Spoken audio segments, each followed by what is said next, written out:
Selamat pagi dan terimalah salam teman kita. Samsai. Hari ini tanggal 14 Februari masih dalam suasana Xinjia, maka saya mengucapkan Xin Jun Jioi Tiangkok Tiangxi. Semoga kita semua mendapat rahmat dari Tuhan Yang Maha Kuasa, selalu dalam keadaan sehat, selamat, dan mendapat keharmonisan di dalam keluarga kita semua. Dan juga kita patut bersyukur pada pagi hari ini cuaca cerah, walaupun masih dalam suasana pandemi, kita diberi kesehatan dan waktu sehingga dapat datang di bidang kebajikan suci ini untuk kita sama-sama mempelajari firman Tuhan yang diturunkan oleh Tuhan melalui Nabi kita, yaitu Nabi Muhammad. Semoga kita semua dapat manfaat dari ajaran Nabi kita.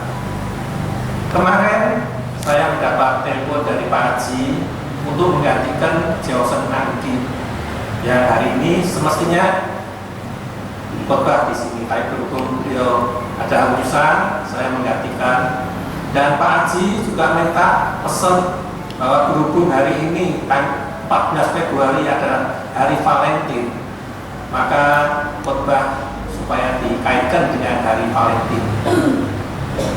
Dan sebetulnya saya ini tidak tahu Valentine itu apa. Maka kemarin saya minta tolong anak saya untuk merekamkan ini catatan Valentine dari Wikipedia, dari Facebook dan sebagainya, hingga bisa saya bawakan, saya kaitkan Valentine ini hari cinta kasih atau hari sekarang dinamakan hari persaudaraan. Valentine ini adalah kebudayaan dari Barat. Asal usulnya dari Yunani, yaitu hari perkawinan dari Dewa Zeus dengan Hera, yaitu pada bulan Februari yang dinamakan dengan bulan Gamaliel, yaitu pada bulan Gamaliel.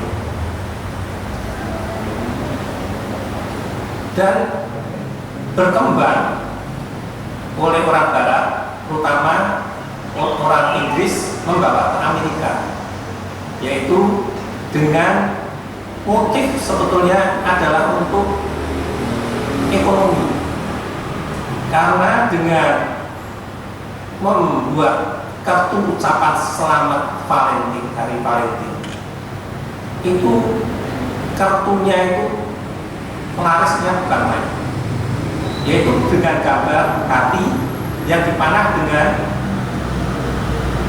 Cupido. Cupido itu dewa kecil yang pakai sayap yang berpanah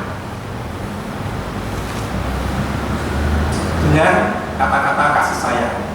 Dan kasih sayang di sini ini, cinta kasih sayang ini adalah cinta yang bukan cinta antara laki perempuan, tapi adalah cinta platonik. Platonik itu adalah bebas nafsu.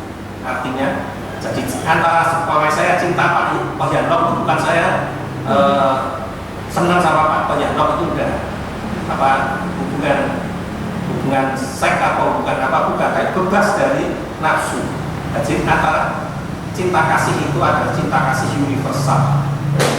Jadi saya sama Cisiop, wah, aku cinta kamu itu bukan karena saya cinta Cisiop, itu bukan, tapi ini ada humanis atau hubungan apa bermasyarakat itu saling cinta kasih.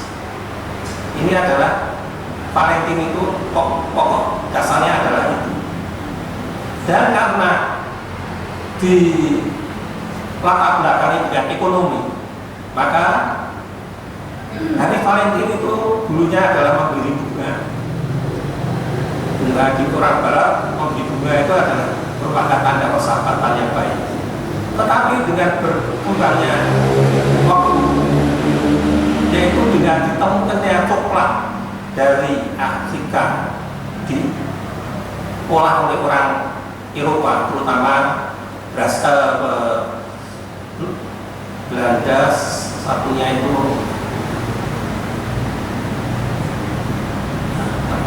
utaranya negeri Belanda itu saya mau lupa ya, di sekitar Eropa itu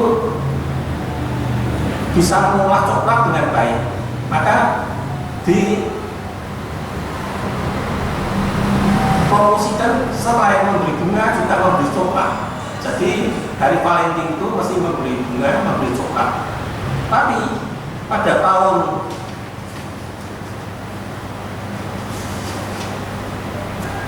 1980, berhubung teknologi maju, ditemukan berlian imitasi, istilahnya American Diamond, yang harganya bisa murah. Jadi kalau orang membeli cincin berlian itu kan mahal, tapi berliannya berlian palsu, imitasi. Jadi American berlian itu jadi dipromosikan supaya orang membeli berlian. Kalau bisa ya berliannya asli, tapi kalau tidak berlian palsu juga seperti tandanya cinta kasih pada orang-orang yang kita cintai. Ini adalah latar belakangnya, ada latar belakang dagang promosinya. Tapi sebelum Valentine ini ada, ini sebetulnya sudah ada, yaitu yang dinamakan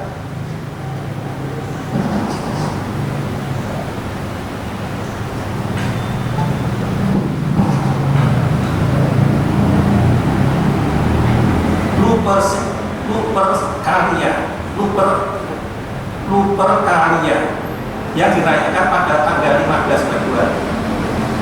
Tetapi oleh Paus Gelasius I pada tahun 496 Masehi, Lupercalia ini juga dilarang, diganti dengan Valentine.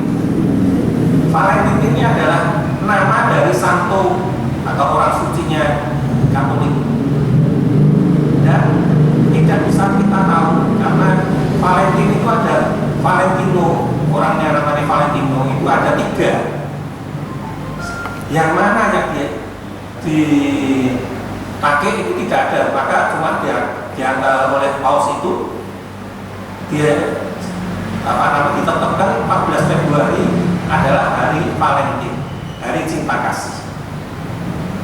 Sebab Valentino itu yang pertama adalah orang yang membaktikan diri pada gereja. Yang kedua, Valentino yang kedua itu adalah orang yang menikahkan tentara Inggris dengan wanita yang sebetulnya tidak boleh kawin, tapi dia mengambil keberanian untuk mengawinkan, sehingga dia ditutup mati. Dan yang ketiga adalah Valentino yang berada di Afrika yang menyebarkan agama Katolik. Jadi Santo Valentino itu ada 3, zamannya lain-lain. Ini menurut kita. Dan mengapa mengambil tanggal 14 Februari? Tanggal 14 Februari itu sudah musim semi di Belanda, di mana burung-burung sudah mulai terbang dan saling mencari pasangan. Jadi dianggap bahwa burung itu mencari pasangan untuk melanjutkan keturunan, itu merupakan berkat dari Tuhan Yang Maha Kuasa untuk memperpanjang generasi-generasi penerus. Jadi kesuburan, dianggap oleh kesuburan. Ini adalah kan mengambil juga dari hari ini yang saya katakan Lupercalia Huperkatia ini adalah hari yang menitik beratkan pada kesuburan, yaitu supaya orang mudah punya anak dan kalau bersalin mudah. Ini adalah kelanjutan dari Huperkasia, maka dianggap diteruskan dengan hari Valentin yang semuanya ini mengambil tema cinta kasih.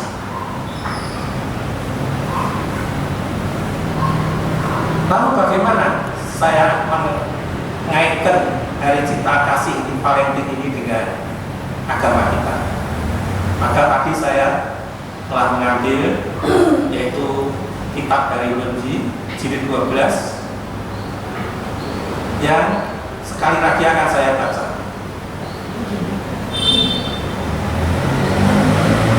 Dengan sedih Sumadi berkata, orang lain mempunyai saudara, namun aku sebatang kara. Cuhe berkata, Cuhe itu adalah salah satu murid dari Nabi yang pandai, termasuk 12 murid yang pandai. Jadi perkataannya Cuhe atau murid-murid yang pandai itu sudah setara dengan apa yang Nabi katakan. Maka dapat kita percaya dan kita imani. Apa yang siang pernah dengar? Jadi Cuhe itu namanya Oksian. Jadi maka disebut apa yang siang pernah dengar.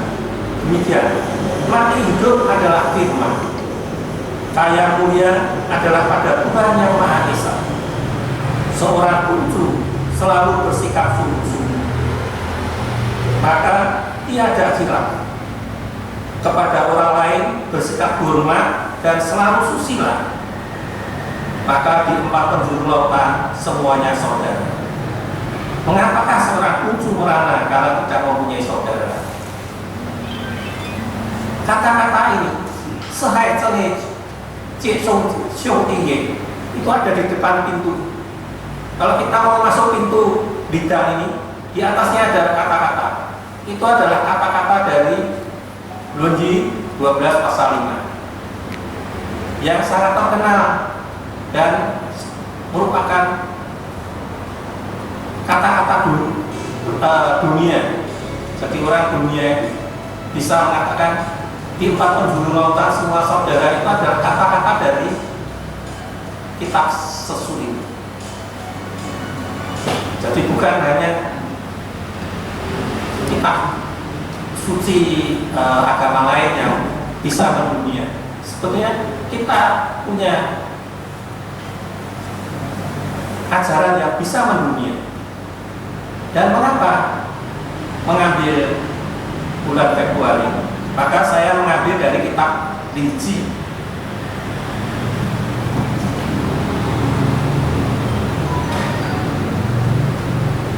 Bulan Februari termasuk masih bulan musim semi. Dan dalam Linji disebut bulan yang pertama adalah Mengjun. Ya, kalau bulan yang kedua adalah Chongjun dan ketiga adalah Jijun. Di sini disebutkan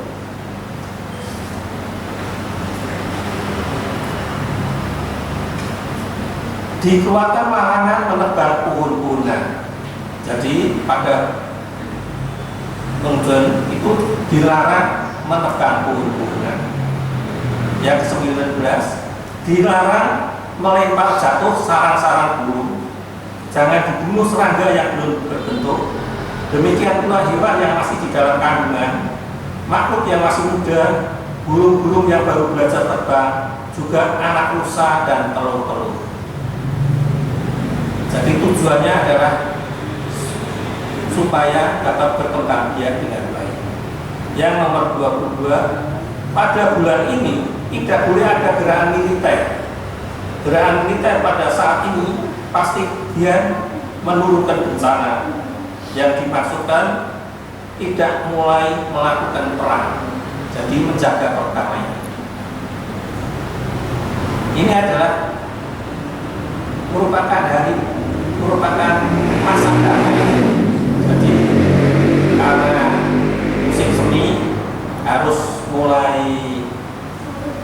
menanam.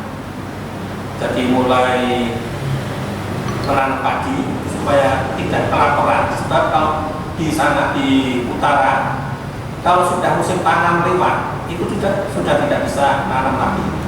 Beda dengan di Indonesia, istilahnya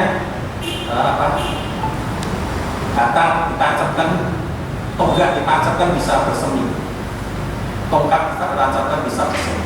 Kalau di sana begitu sudah lewat musim tidak bisa menanam.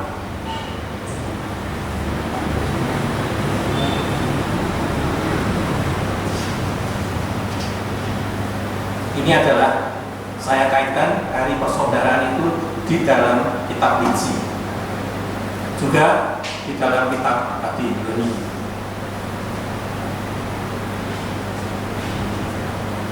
Jadi di kitab kita, karena dulu itu kitab ini sangat kuno dan bahasanya pendek-pendek, karena dulu belum ada kertas.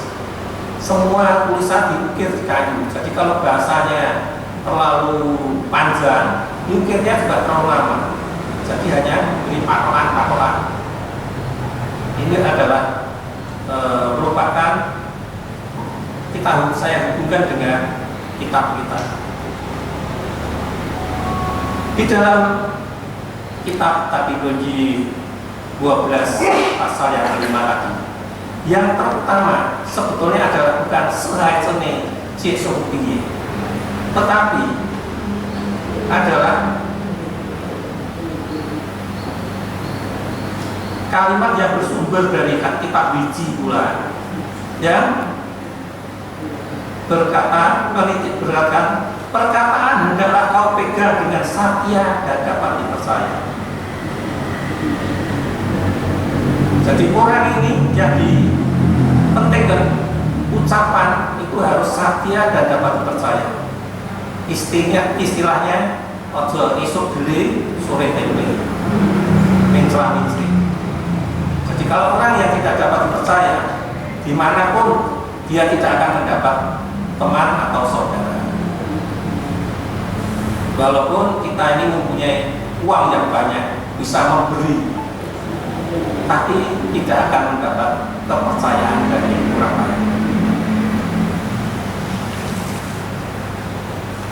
Dan di sini juga disebutkan perbuatan harus hendaknya kau perhatikan dengan sungguh-sungguh. Jadi orang ini harus mempunyai perbuatan yang baik, yang berbuat kebajikan, tidak adigung. Jadi istilahnya orang yang kalau sedang puasa, sedang kaya atau berpuasa, lalu seenaknya saja mengatakan A, B, C semaunya. Tapi kita juga harus mengetahui bahwa orang lain itu juga mempunyai perasaan. Bukan hanya dia saja yang seenaknya bisa berkata seenaknya saja. Maka orang itu juga harus tahu bahwa setiap orang itu mempunyai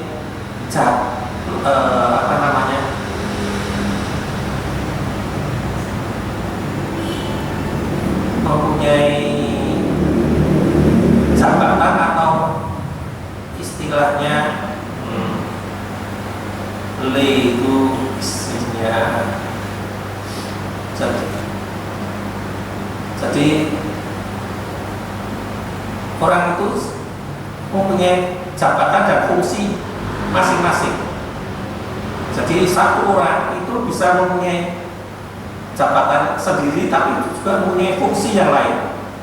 Misalnya seorang pemimpin itu juga bisa menjadi seorang ayah, bisa menjadi seorang anak, bisa juga menjadi bawahan.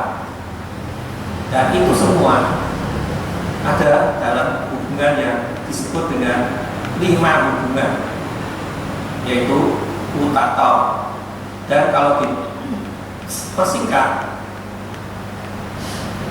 orang itu harus bisa mempunyai cerenju, yaitu santata. Jadi kita dengan bisa tahu apa jabatan kita, apa fungsi dari pemerintah, itu kita bisa mendapat teman yang baik, persaudaraan yang abadi dengan teman-teman kita. Maka di dalam ulun, yaitu tadi pimpin utatau atau ulun itu disebut cinjen, fuze, fuhu, syongti, bengiu, yaitu hubungan antara raja dengan menteri, hubungan antara ayah dengan anak, hubungan antara suami dengan istri, hubungan antara kakak dengan adik, hubungan antara kawan dan sahabat. Itu adalah ulun. Dan hubungan tersebut harus selalu berdasarkan santate, yaitu cerenyu, injinyo, yaitu bijaksana, cinta kasih, dan berani. Berani itu artinya bukan berani asal berani, tapi teguh atau maton. Jadi itu adalah yang dipentingkan dalam pergaulan. Maka orang yang merayakan Valentine, kalau hanya hura-hura tanpa arti, itu tidak ada maknanya. Lain dengan kita yang melaksanakan tahun baru Imlek. Ada hura-hura, ada, yaitu pada pesta Cap Gomeh. Pesta Cap Gomeh atau pesta terakhir dari Xinjiang, di mana banyak lampion, banyak kembang api, jalan-jalan penuh dengan orang yang jualan, berkeliling. Ini adalah sebetulnya kalau kita bisa mengambil manfaatnya. Zaman dulu orang-orang yang masih pingin yang boleh keluar, itu adalah 1 tahun sekali bisa keluar untuk jalan-jalan, dan bisa yang laki lihat yang perempuan, yang gadis-gadis lihat jejaka-jejaka mana yang tampan, mana yang keren, sehingga nanti hanya perlu macoblan yang bisa memelantari supaya terjadi perjodohan. Jadi sebetulnya makna Xinjiang bisa dihubungkan dengan Valentine, yaitu dengan adanya perayaan atau pesta Cap Gomeh. Maka tadi juga saya katakan bahwa fungsi seseorang itu lain-lain, tapi bisa macam-macam. Jadi saya sekarang ini sebagai anak dari ayah saya, tapi saya ini sebagai pemimpin di rumah tangga saya, dan saya juga sebagai pemimpin di perusahaan saya. Tetapi saya adalah kawan dari para Lengganan. Sebab Lengganan ada raja, istilahnya raja. Jadi Pak Lengganan minta ini, kita harus iya. Tidak boleh. Lengganan minta, wah ini saya bungkusannya kecil supaya jualnya mudah. Bagaimana supaya, wah reso, ya saya ngepak yang ini ya sudah. Nah, tidak laku. Jadi orang itu harus bisa istilah luas. Itu yang diartikan dengan rendah hati, bukan rendah diri, rendah hati.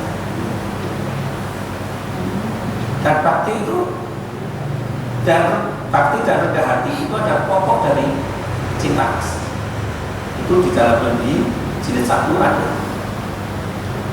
Jadi semua ajaran Nabi adalah berpangkal pada cinta kasih. Tetapi oleh Nabi tidak ada penguraian, karena kitab Nabi atau kitabnya dari Nabi ini telah dibakar oleh jin semua. Jadi hanya orang-orang yang dulunya hafal menulis kembali, maka sebagian ada yang hilang, terutama dalam kitab Cengdu.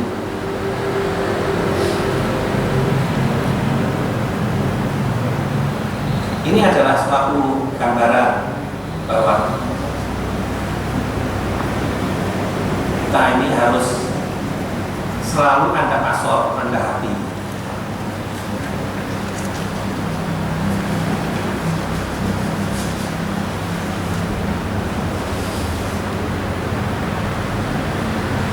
Lalu saya mengambil dari Wahyu 2:28.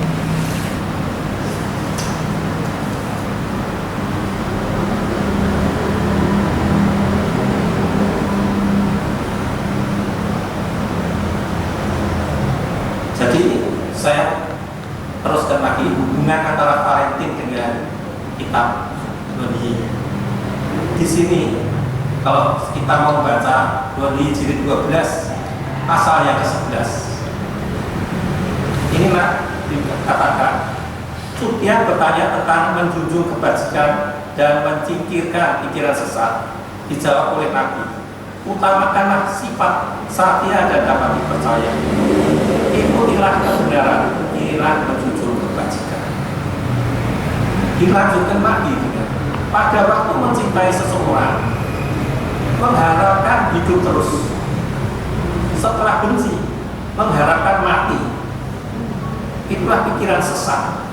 Jadi orang itu kalau sudah senang, wah apa-apa betul, apa-apa betul. Tapi tak begitu nanti kecentrok, benci, sudah apa-apa jadi salah.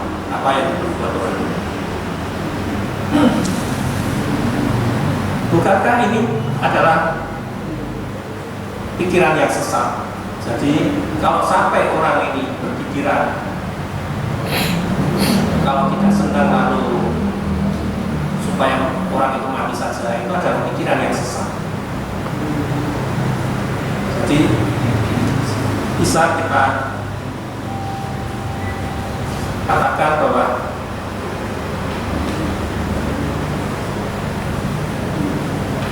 orang itu harus selalu mendudukkan dirinya pada posisi yang benar.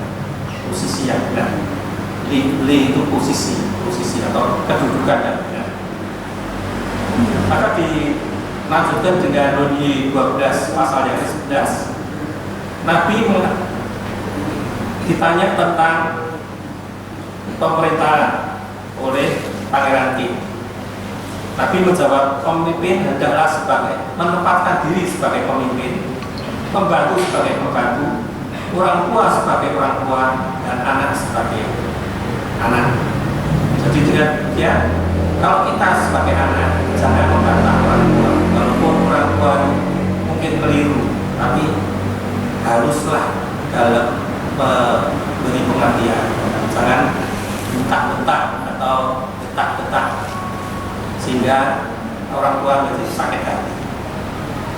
Itu juga kalau atasan kita memberi peringatan pada kita dengan keras, jangan kita membalas dengan keras.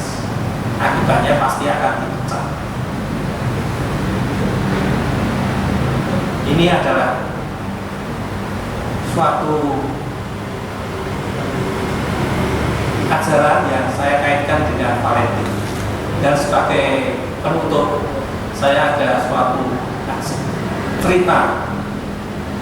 Cerita ini sederhana, tetapi bisa menjadi cermin bagi kita bahwa jika menghadapi suatu masalah, janganlah selalu terburu-buru memutuskan sesuatu. Cerita ini ditulis pada dinasti Jin. Jadi dinasti Buat. Jadi setelah dinasti Ming itu ada dinasti Jin. Jadi belum terlalu lama, baru abad ke-15-16. Ini mengatakan Li Ruzhen menghakimi angsa. Jadi di suatu kota di provinsi Henan ada seorang perdana ya atau bupati yang berkuasa di situ, namanya Li Ruzhen. Dia orang yang pandai karena dia senang membaca. Pada suatu hari ada seorang yang kaya dan seorang yang miskin datang pada dia mengajukan persoalan. Persoalannya adalah begini. Orang yang miskin ini dari desa ke kota untuk menjual angsa.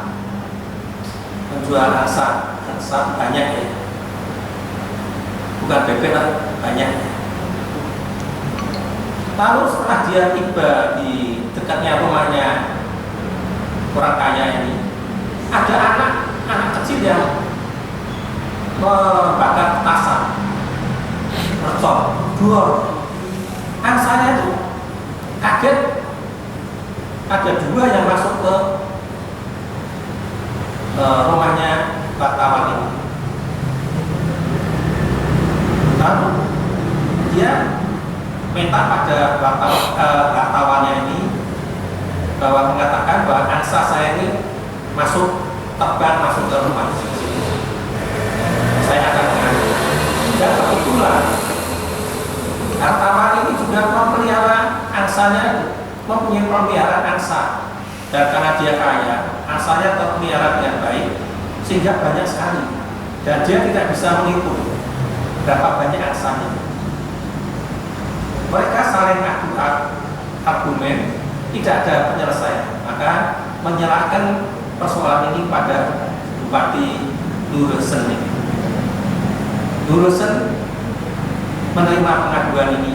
Dia melihat wartawan ini juga orangnya kelihatannya jujur.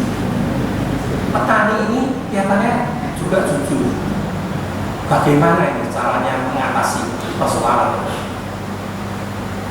Lalu dia mengatakan pada wartawan ini, kamu memelihara angsa ini, kamu beri makan apa? Bisa banyak sekali angsa ini.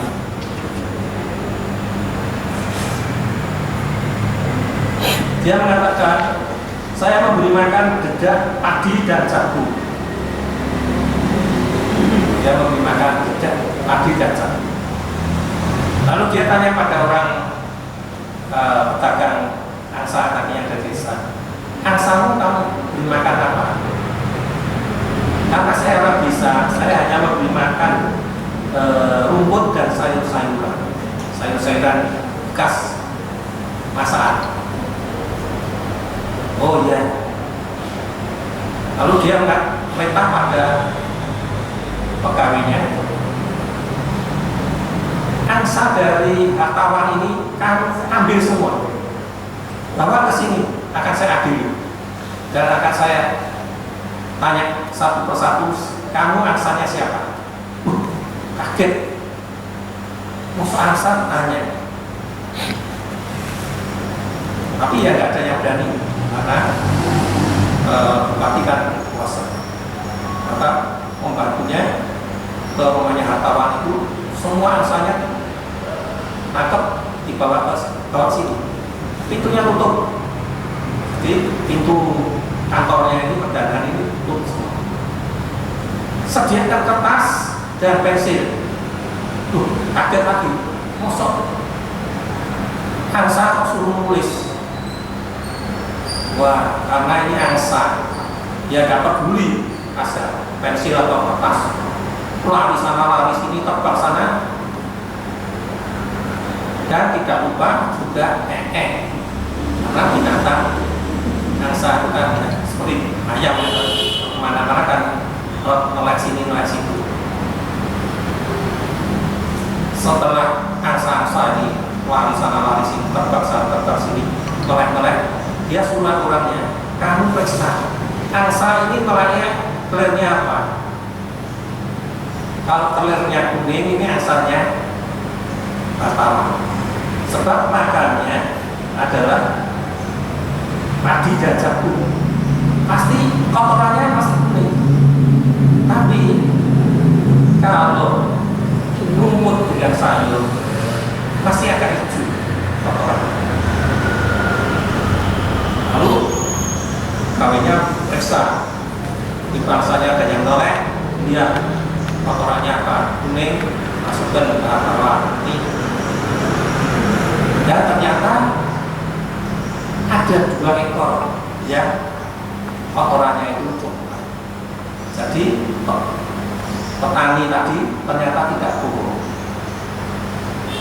karena sudah terbukti hartawannya juga menerima keputusan dari bupati, dan apa itu namanya, petaninya juga legowo, karena memang dia hanya 2 ekornya angsa yang masuk ke situ. Jadi dia bisa menyelesaikan perkara ini dengan sebaik-baiknya, sehingga tidak ada persoalan atau ganjilan lagi. Semuanya menjadi saudara. Ini adalah satu contoh yang saya cerita, yang saya bisa bawakan untuk melengkapi hari persaudaraan atau Valentine, dan saya kaitkan dengan Lundi Sehai Seni Cip Shouti. Semoga apa yang saya bawakan pada pagi hari ini bermanfaat untuk saya dan bermanfaat untuk saudara semuanya, dan semoga Tuhan memberi rahmat, kesehatan, kebahagiaan pada kita semua. Waiter Tongkin Samsung.